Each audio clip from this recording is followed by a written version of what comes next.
What's going on, and welcome back to the channel. My name is Rex. In today's video, we're just gonna be doing some talking. I've been real busy doing a lot of things around here, RC and real life, but we're just talking about RC. So I figured I'd go over a few of the things I've been doing and get you guys up to date with me. Let's get started.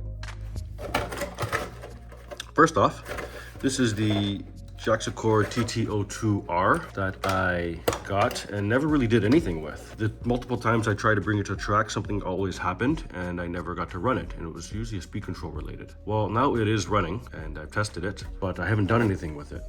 I wasn't sure what I wanted to do with it at first, but I figured out what I want to do with it. So because it is warming up and summertime is coming, there are a bunch of guys that run in another town over outdoors. I think I've done a video already. There's P2 Raceway. It's where I'm probably going to be taking this. And there's one side that runs torque tune motors, so I'm probably going to take this to TT02R and run on that side. So nothing has really been done to change this, to prepare it, other than putting on some outdoor sticky tires. I don't know what this is going to drive like. I've never driven this outside or tried it outside, but it is going to become an outdoor vehicle running in the torque tune silver can class. The car itself is different from a stock TT02R in what ways? Let's see. The rear hubs are 2.5 degree toe in as opposed to the 3 degrees that came with it. So I went less toe in on the rear. I don't remember if was it this or the SR that doesn't come with the high speed gear set, but this does have a high speed gear set in it. Doesn't make that big of a difference, to be honest. I mean, it went from 70 tooth to 68. I probably want a 64 tooth. And I'd like a much bigger pinion, especially on my 17.5 on the TT02 SR, but we'll talk about that another time. What the best idea is, probably go to 64 pitch gears or 48 pitch. Completely change the type of gearing that we're working with here. Then we'll have a lot more option. This is a 1080, so we're just gonna go ahead and stick with that. High torque servo saver. I don't know if it comes with one in there. Probably does. Moving on. Actually, sorry. I remember now, this system is supposed to come out and this car is supposed to get a much faster motor to run on the fast side of the parking lot because, or if, oh, that was a bit rough. I didn't mean to do that. If this TT01E, I think is what's going to get the torque tune motor. This E is not stock, it's not that hopped up, it's just more functional things like camber adjustments, turnbuckles. This aluminum steering piece was, I don't think it was necessary, but it does have less slop, this specific one. Not all aluminum steering systems are built the same. I gotta put the servo in. We've got aluminum servo mounts, aluminum prop shaft. It's got a sport tune motor in there at the moment, but I'm not gonna use that. I'm not a fan of sport tune motors. I find they burn out a lot faster than the torque tune motors, or they heat up a lot more. I know you're supposed to gear them with smaller pinions with a sport tune, but at that point that defeats the purpose. I might as well just use a torque tune and put a giant gear on it and be done with it. Sure, the torque tune has less RPM, but if I can put a bigger pinion on it and have it not work so hard to do its basic job, I find the torque tune's a little bit better. No replacement for displacement, and I know the displacement's the same, but the saying is there's torque. There's no replacement for that torque. Anyway, moving on. Oh yeah, it's got stock drive shaft, stock pogo shocks. So this will be fun. I'm gonna run stock pogo shocks on the silver can side, and hopefully I can get a faster motor for the TT02R and run it on the fast side. Let's move on. This thing, which was the M05, is now this thing. This is that Jimny body that I made for the MF01X Rally, and then I put it on the CC02, and then I don't know what it was just sitting around doing nothing. This is going to be run outside as well, just for fun. Now, I did bring this there last year, this body that is, and I put this body on the MF01X, and I had those big semi truck tires on it. It had a lot of height, and it was rolling and flipping over. So traction wasn't an issue. So I figured this year, let's put this body onto the M05, used a smaller wheel so it's not sitting so tall, and hopefully the body helps the thing roll. So here's the M05. It's running a torque tune motor. I've always been running a basic silver can in this car, but now I've upped it to a torque tuned. We've got sway bars throughout. It's pretty hopped up wherever you need. I did have a solid spool in the front, but it made it very twitchy and difficult to drive. So that's gone. Some fancy carbon parts, but they're not necessary. If I want more grip, I probably gotta loosen up these brace screws so that they're not even being used. That'll allow the chassis to flex a bit more. Actually, I think they're already loose. I built this thing up. I played with it. I did some filming. First thing I'll get out of the way, bit of a spoiler alert here for the video. It's dirty. The video doesn't even catch how dirty it is.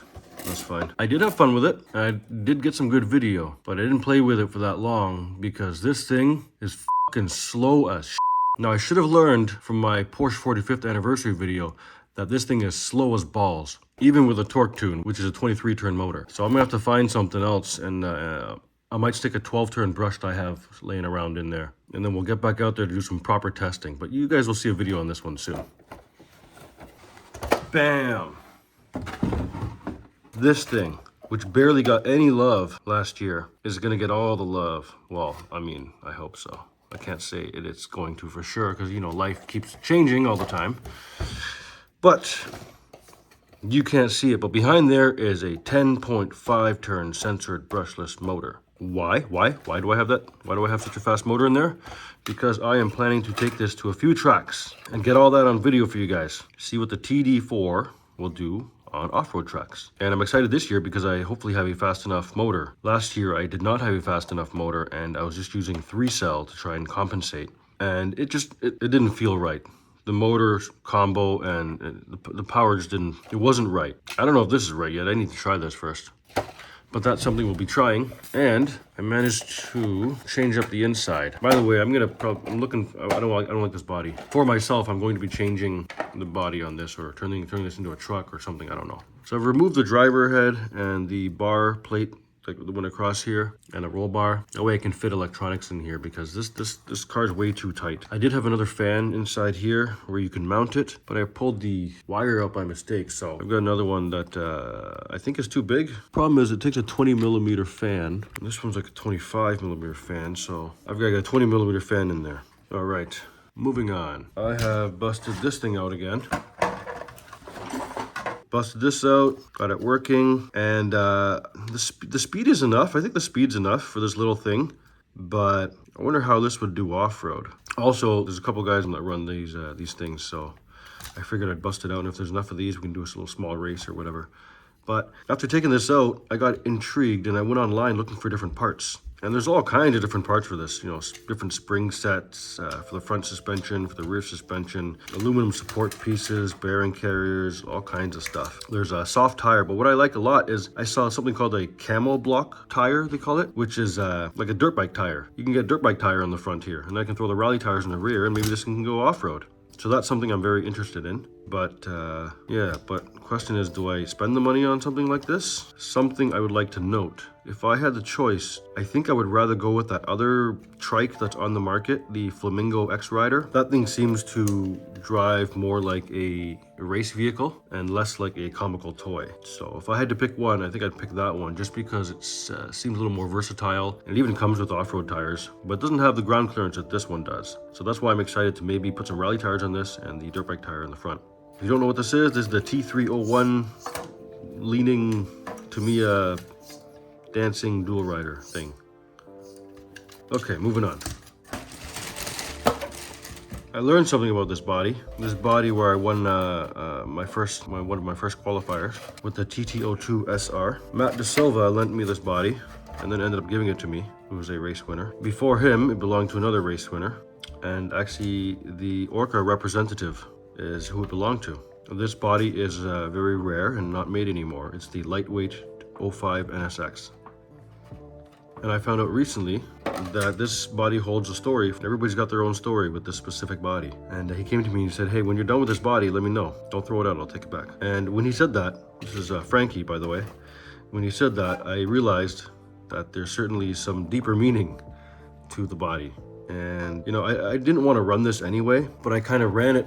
I ran it because I didn't have another body for the SR. So I've got to find a body for the SR now. I really shouldn't have ran it, and I regret running it. So I'm taking it out of circulation, and we are going to keep this in a bag and put it away. And I think I'm actually going to give it back to Frankie, because he says he can fix up a lot of the dings and cracks.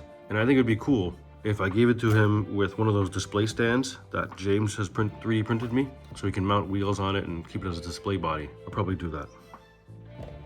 This car, we have changed it up.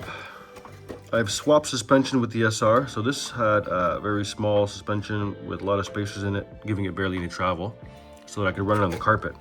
I've taken that suspension, I've thrown it on the TT02 SR, because my TT02 SR was lifting. So I've further reduced the ride height. It shouldn't lift, but we'll find out next time I take it on a track. But this guy, I made it end up running very, very nice and very fun and fairly quickly on these tires. And then I threw on the super sticky mini tires that we normally use at the track, and this thing kept lifting everywhere. And that's when I realized I had to make a decision. Do I want to further spend time on making this thing handle sticky tires and not flip over, which could be days worth of work, or not, could be, one simple change. Or, since I already have an M08 for the inside carpet to run, and that has not been getting any love because I've been using all my time up on all these other cars, and I really miss my M08. So maybe stick with the M08 on the inside, on the carpet, and make this an outdoor goer. So I'm going to run this M06 this year. Outdoor tracks. So we have raised the suspension again because we had it slammed for the carpet, and it's got a torque tune motor in it and sway bars. So can't wait to get this out and running on the asphalt track. Why is this significant? I didn't really change anything other than this T-bar, soft T-bar, and put some aluminum pod pieces in the back. Well, it does drive a lot better. It's amazing. The only thing left now is this is a stock silver can motor. Well, it seems to have lag. When you give it, I don't know if you've seen the video before or after this, but I have video of it. I don't even know if I've uploaded it yet at the time of making this video. But I've got a video of this running in this setup, in this format, and it's incredible. Except the motor lags like crazy. It's like turbo lag. You give it throttle, it's like, then all of a sudden, so it's terrible. Waiting for a nicer motor. There is a member at the racetrack who says he has a motor for me. Barrick, if you're watching this, leave the dang motor at the track for me, man. Or hopefully see you soon there. So it'll be a 25.5 turn censored brushless motor that'll go in here, a lot more smooth, and probably the same speed.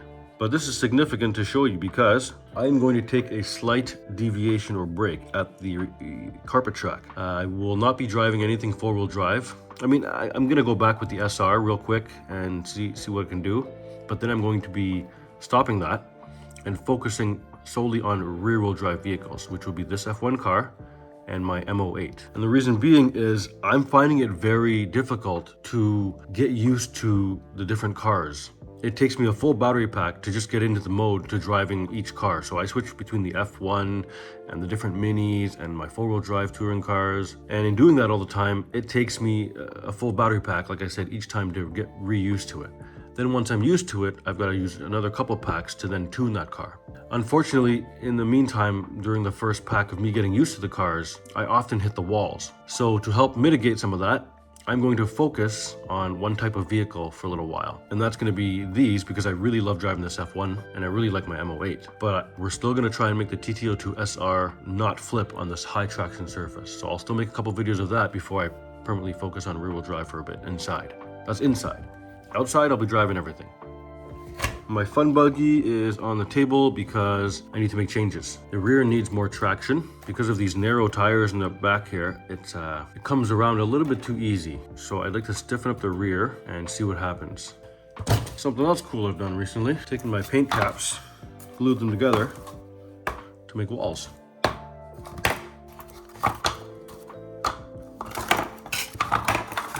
So some race walls. You get the idea. They're actually more for the Monster Jam Stadium I'm going to make for my son. If you've been following the channel, you'll know that I've been collecting a lot of RC bodies from the racetrack that I go to. Well, we certainly have a lot of them.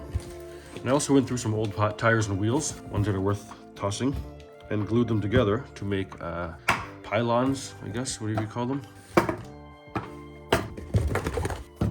Yeah, there you go. So some of these I glued together. Some of these I used zip tie. I slipped the zip tie through the center, pulled it up to the top, cut off the end of another zip tie, locked it on the wheel, used some red electrical tape at the top for a flag, and there we go. So I figured these could be at the entrances, for example, of a ramp going up, and then the truck will go in between. These can also make great corner markers for any kind of racetrack. So here's an idea. So expect some Monster Jam footage to come soon, I hope. So that's just a quick little update on some of the things going on. There is some footage I need to edit and upload. I'm trying to get around to it. It's the editing that takes a long time. Not to mention, I don't know what I'm doing. Anyways, thanks for joining me. As always, make it a great day. See you in the next video. Peace out.